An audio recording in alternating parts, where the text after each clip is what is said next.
Hello, and welcome to the Springboard Podcast. I'm your host, Steven Springer, and I'm excited for you all to join me on episode number 2. Before we get started, I wanted to just say thank you so much for those that listened to the first episode, reached out with encouragement and feedback, liked and subscribed. It was very exciting to see just how well received so the initial first episode was. It was nice to hear that the conversations and topics and style was impactful to folks, and ultimately that is the goal. I said I wanted to do this as a coping mechanism, but I also wanted to make sure this was something that had value for folks, and I encourage you guys to continue to provide feedback and don't hesitate to reach out via email or comment on the socials. I want to make this a community and making sure that as this evolves, that it is something that is meaningful and resonates with the audience. With that being said, I wanted to dive into some of the highlights of the week and just two things I wanted to bring up before we dive into the topics. The first one is the fact that at the Grammys, Beyonce won her first Album of the Year award, and she probably should have won it much sooner than she did. But very exciting that she was able to finally win it, but also in a category where it was back to her roots, being from Texas and being able to be a black woman but win in a country category. It's very exciting. I mean, she didn't even get nominated in the CMAs, which she mentioned in her acceptance speech that genres are meant to at times be exclusive and prevent certain folks from being able to enter in that space. But her ability to bring folks together, the breadth of creativity on the album and the different artists that were represented, it was amazing to see her win, and then even just her excitement on there. So shout out there. That was a pretty cool moment. The other moment that I thought was great at the Grammys, but then also turned out to be a fantastic week, was for Kendrick Lamar. The feud with Drake and culminating into, at least from the song perspective, culminating in Not Like Us, and that song winning 5 Grammys. That's just pretty amazing for a diss track. But also, I mean, it was a bop. I mean, everybody loved at the Grammys the fact that so many people were singing it as it continued to win. Pretty fantastic for him. But then he one upped himself and at the Super Bowl put on an amazingly rich performance. Just the messaging in terms of how he presented himself and the artistic value and the storytelling that happened in that performance was special. I mean, from Samuel L. Jackson being Uncle Sam and the commentary there of the typical trying to keep people down and making sure that as a minority you're not too loud and boisterous, fit in and be docile in that space. But the messaging was incredible, and then also continuing to stomp on Drake. Unfortunately, he wore the Canadian tuxedo at the Grammys, and then had Serena out and had the whole stadium singing the song. It was pretty special, and for him to just continue to solidify, his excellence and his, being leaps and bounds ahead of everybody else in the rap game was pretty special. So that's some of the highlights of the week, and definitely as for the culture was a pretty amazing. But as we dive into the topics I want to discuss today, those two are tariffs and immigration. Now, these topics are rapidly evolving and pretty dynamic, especially as the new Trump administration comes into power, and over the first few weeks have really put in a lot of policies and had a lot of rhetoric and discussion about that. But these are also not new topics. They're pretty rich in terms of their impact and changes and relevance throughout American history. And it's one that impacts all of us. It not only just impacts who gets to live in America and how we live in America, but also what we produce and the cost of living in America. So with that, let's dive in. I want to talk about tariffs first. To start, I wanted to focus in on what is a tariff. A tariff is a tax on imported goods implemented by a government. Now, tariffs can be used for multiple things. One, it could be a source of revenue generation. It could also be a means to protect domestic industries or competitive advantages. It also is typically used as a policy and negotiating tool, especially relative to other countries. While those goals seem pretty straightforward, ultimately in their practice, they can be quite complex. Now, when you go back and look through history of tariffs, there's some good and some bad. In U.S. history, there was actually a period after the War of 1812 where you had the American system that was by Henry Clay.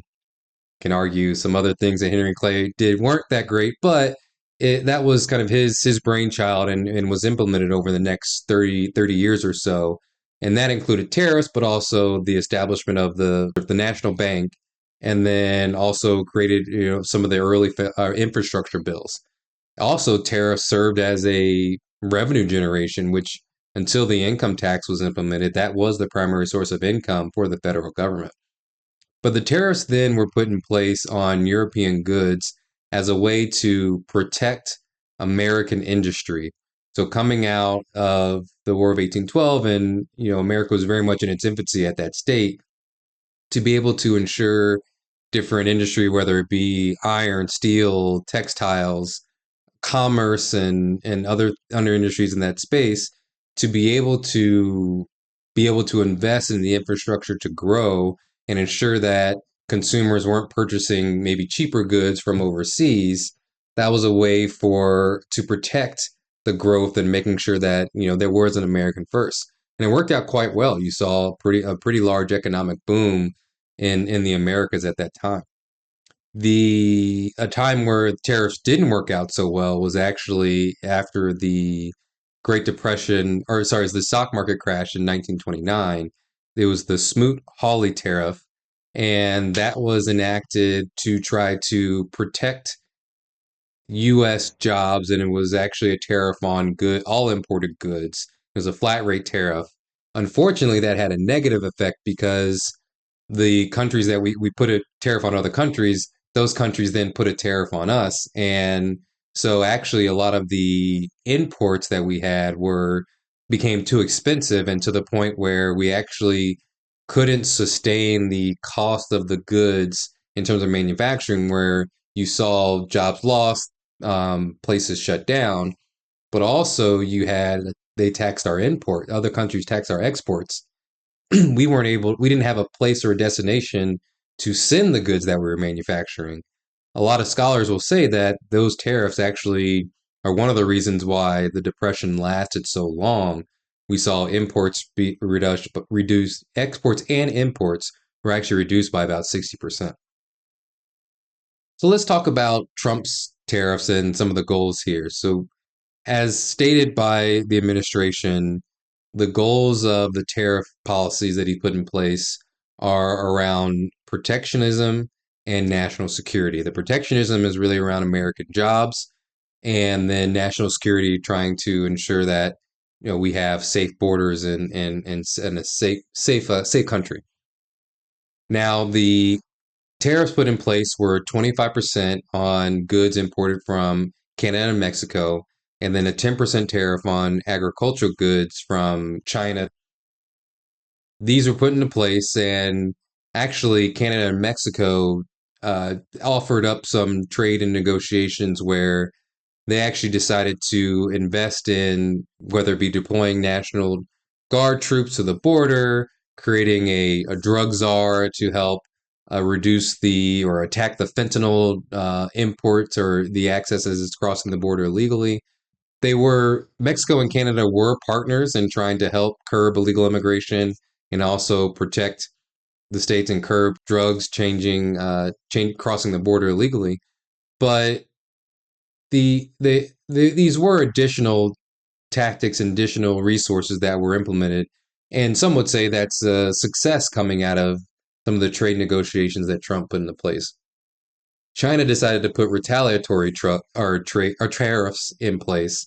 And we also had threats from the World Trade Organization as well as the European Union in terms of if these tariff policies continue, you might see retaliatory tariffs continue to grow. So that is one ripple effect of tariffs is you people aren't just going to idly sit by. You actually might see trades on our exports come in, or tariffs come in on our exports. The biggest thing from a ripple effect, though, is just higher consumer costs. So when you put these tariffs into place, either the company or the consumer can absorb the costs. Most times, companies are trying to make a margin. They have their cost of goods sold and what it costs to manufacture these goods, and then ultimately they're selling it to the retailer and to the end consumer. They don't want to just sell products at a loss. So if all of a sudden their input costs are higher, they're going to pass that on somewhere, and likely that's going to be the end consumer. They actually was in a situation at a former job where this was during Trump's previous administration, where they were the China tariffs were in place. It was 25% tariff, and we were a pretty expensive good that we were producing, and we didn't have the internal expertise to make it in house. Nor did it was a new product, so we didn't want to build a new plant to be able to just make this one product. So we were sourcing ingredients and actually having it built in China and then imported in. But because of the new tariff policy, all of a sudden our costs were 25% higher, which we didn't want to pass on to the retailer or the consumer because it was already an expensive product. And if we were to sell that product, we would have been selling it at a loss. Luckily, we decided to take a gamble and say, well, hopefully by the time it goes to market, which was around 2020, that either the tariffs wouldn't be in place or that Trump would no longer be president. And the tariffs wouldn't be in place.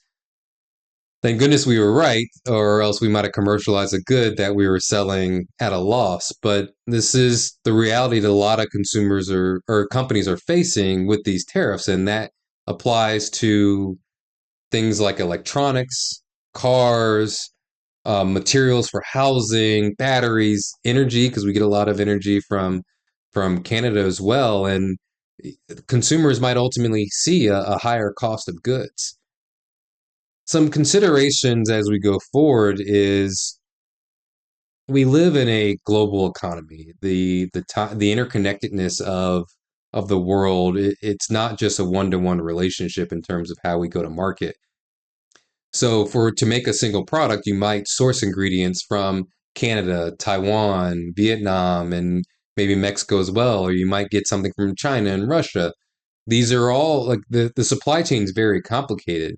So some companies might actually be able to quickly change and find a different source, or maybe they are able to actually build the product stateside and actually not have to bear the brunt of the additional costs.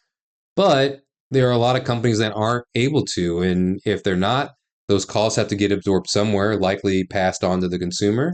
Maybe some of those companies don't make it. They might have to go out of business, which then could result in lack of choice and options for consumer goods. But it also could result in a situation where those jobs are gone, and it might impact whole industries, especially ones that are a little bit more complex in their supply chain. The other challenge is as we start to put taxes on our neighbors, they are allies in that nature, and if we are trying to hurt their economies, they might go and seek out other partners. So that could leave a void of if they can't sell goods in the States, maybe they go to China to sell, or maybe they go to the European Union, or maybe they focus in on South America. There's a lot of implications as you start to isolate that America in terms of making it too expensive to do business with us. I think a key takeaway as we think about tariffs is not just is the tariff working. It's an important part of the analysis, but the bigger challenge and bigger question is what is how does that fit within the broader national and global objectives and strategy? Or is that actually making us better in the long term It's hard to see it just given that, those long-term effects will take a while to come into place. But without clear articulation of the ultimate strategy, it's going to be rough waters, and we have to be able to navigate that with care. And that's why these conversations are so important. Speaking of navigating with care, I want to transition, and it's a nice segue into our next topic, which is immigration.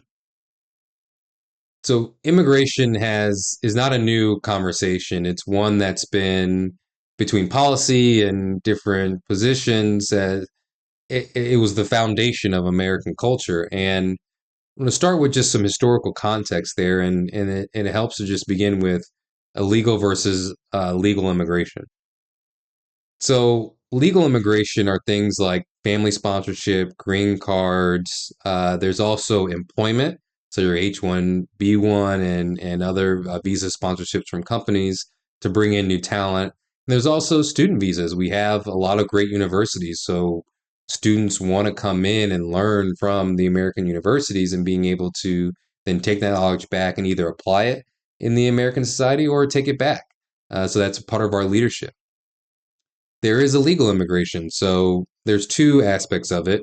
One, it's from a civil offense perspective, it's actually overstaying those visas. So maybe you came in on a job or as a student, but then let the visa expire or didn't leave when you were supposed to. That is illegal and undocumented. The other aspect of that, which is a federal crime, is entering the country illegally. So that's your illegal border crossings, etc. Those are helpful perspectives to understand as we think about just immigration and the terminology. Immigration has been a big part of American society. It's been a major contributor to our labor force. It's been a source of innovation and new ideas. I mean, while you could argue that I think Elon overstayed his student visa, but now that he's operating in the states and has his status as legal, that's contributing to a lot of innovation. You have Starlink, you have Tesla, etc. Immigration serves as a big generation of tax revenue. So whether that be through Social Security taxes, income taxes, but also through normal commerce, you pay sales tax, and that is generating revenue. The other thing that's important from a historical perspective is that's part of our national identity. Immigration creates that, benefits from our local economy and diversity, creates a global workforce for us, but also that's just part of our culture. You're seeing the dynamic and the diaspora that exists across America. I mean, that's what makes America great, is that the richness and diversity of its people.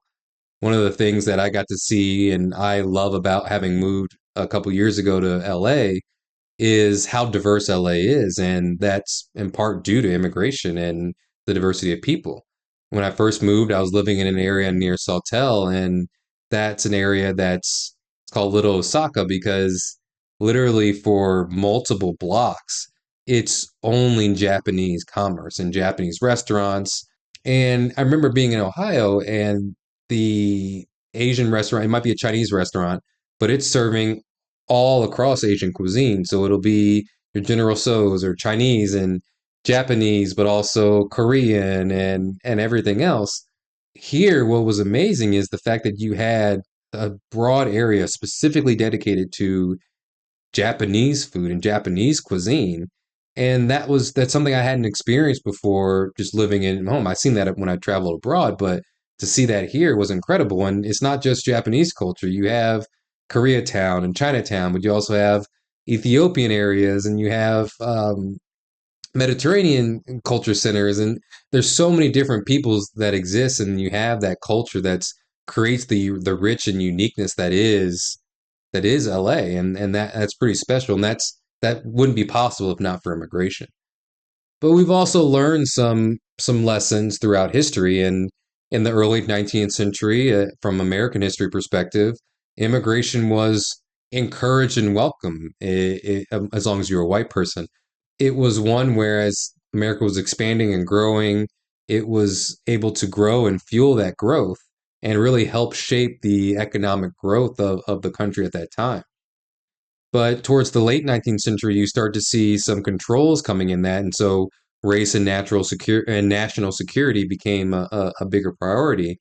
And so you had the Chinese exclusion in 1882, where it was limiting kind of Southeast Asia and others from coming in and taking away jobs from Americans. You also saw the establishment of Ellis Island in 1892, trying to make sure that it was the right kind of races and immigrants coming in, also that folks were financially stable on their own. It was trying to protect from potentially, infectious diseases and other things that were happening. That kind of shift in policy led to more aggressive changes, like in 1924, where you had the Immigration Act that actually created racial quotas. You also saw the Operation Wetback in 1954 that deported 1 million Mexicans out of the United States into Mexico just based on the fact of trying to protect jobs for American citizens, even though not a few years earlier, there was a typical encouragement to try to bring in more additional workforces to help boost our economy. And then after 9/11, you had a significant change in policy as it relates to immigration. You had the establishment of the Homeland Security Department. You also had ICE established, and those organizations specifically began targeting a lot of Muslim and Arab communities, and you started to see this position of national security being at the forefront and a rationale to put in tough immigration policies into our society. This is a little different than some of the previous administrations, but not totally unfamiliar. And this is something that has been top of mind for the past two presidents, and one that's been a debated topic for sure. So in the Biden administration, that was one where you actually saw some of the reversals of Trump's policy, but ultimately adopted some of those back in order to try to keep the amount of immigration and especially illegal immigration down. Obama was actually named at one point deporter in chief because of how much, actually set a record in terms of the number of deportations that were happening under his administration, but also set up provisions like DACA where you were actually trying to protect children as they were coming in and making sure that there was path to citizenship. Now, Trump's goals from a immigration policy perspective are around national security and economic protectionism. And the national security is around illegal immigration, also reducing drug and human trafficking, and then also national security threats. And the protectionism is really trying to make sure that American jobs are protected and that illegal immigrants are taking the jobs that Americans are struggling with inflation and potentially not having access to jobs. Some of those policies that he's put into place are and goals are trying to ensure that 3 million undocumented and illegal immigrants are deported, focusing in on criminals, restrictions and security around who can come in, and so securing the borders and preventing entry, making it more difficult for immigrants to come into the country. There's also policies looking at restricting some of things like asylum and legal pathways to get into the country. Some of the specific policies that have been put into place have been a little bit controversial. So, one, the reopening of Guantanamo Bay and actually sending illegal immigrants to Guantanamo. That creates some ethical concern just around the history of Guantanamo Bay, but also the fact that you have a institution that's not really set up for the volume that is proposed of illegal immigrants. And then you worry about legal due process and access to humane conditions. You also have the challenges to birthright citizenship in the 14th Amendment that we talked about in the last podcast episode, where you're there. He's actually attacking the fact that if you're born in the United States, you aren't automatically a citizen, which would impact the children of undocumented or illegal immigrants. The other challenge that's happening too is the emboldening of efforts of ICE in terms of not just going after illegal immigrants, but the way that they're going about it. It's very militaristic, actually enabling the military to go in and support these efforts, going into religious venues and places that were safe from those efforts. It's pretty tough, and it's very aggressive in terms of how they're going about it. Also, you're having a very limited, a strong limited limitation on asylum and actually legal immigration, which can discourage folks from coming in and those that are, when you think about being a global leader, if oppressed people or people that are in war-torn areas, we historically have been able to accept them and given exemptions to be able to come in. That's certainly a different policy and one that's been outside the norm. But these impacts can be across business. So you have industries that rely on immigrant, or maybe the illegal immigrant labor isn't exactly who's working, but maybe some of the families or the households might have mixed status. Those might be agriculture, or maybe in the hospitality industries, or even in constructions. Last week we talked about the LA fires, and with 16,000 structures burned, that's a lot of new builds, and that recovery is going to take a long time. But if you don't have the right infrastructure or workers in place, you need that labor force in order to be able to quickly and to be able to quickly rebuild. And if that's not existing, or folks are scared to go to work, that's going to be tough to recover. You also have the economic competitiveness. So if you aren't having folks being able to work in some of the farms, or you have visas that are restricting legal immigration, maybe students or folks that are coming here to work are less inclined to see America as an attractive destination, with the idea of renouncing the birthright citizenship. If the children born of someone on a student visa or a working visa, if they're not citizens, why would someone want to spend their early years and their professional years where they are trying to establish and grow a family if they're not getting the benefits of being in America, even though they're contributing to society legally? What's the incentive to then come over here and be part of the workforce? Now, what should we do about immigration, or what is the conversation going forward? We can talk about the ethical aspects or the implications there, but I think just subjectively, we can have a conversation around, are these policies actually meeting the goals and doing what they're intended to accomplish? The challenges and some of these implications might actually create more economic hardship for citizens and folks living in America, just based on the fact that these policies are creating hardships, or maybe impacting the labor force, or discouraging workers from coming in, both legal and illegal. We might have safety in terms of having criminals out of the country, but those unintended consequences in terms of our economic prosperity are very real. The conversation probably should shift in terms of what is fair immigration policy that does protect our national interests, creating safety and economic prosperity, but also upholds the American value. We were a country that was built on by immigrants, and that contributed to what makes America great, and what makes us different than a lot of countries around the world. It's not just about the security, it's about economy, civil rights, our national identity, America as a leader in the global theater. But if we are so focused on enforcement, that can hinder that image. And we need to make sure that there's a balance of enforcement and the humanitarian aspect of immigration.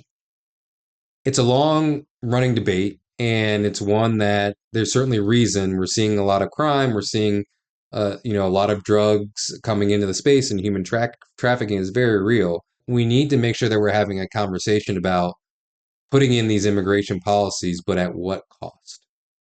So, as we wrap up this episode, I want to be mindful of the tariffs, and immigration seem to be centered on this idea of national security.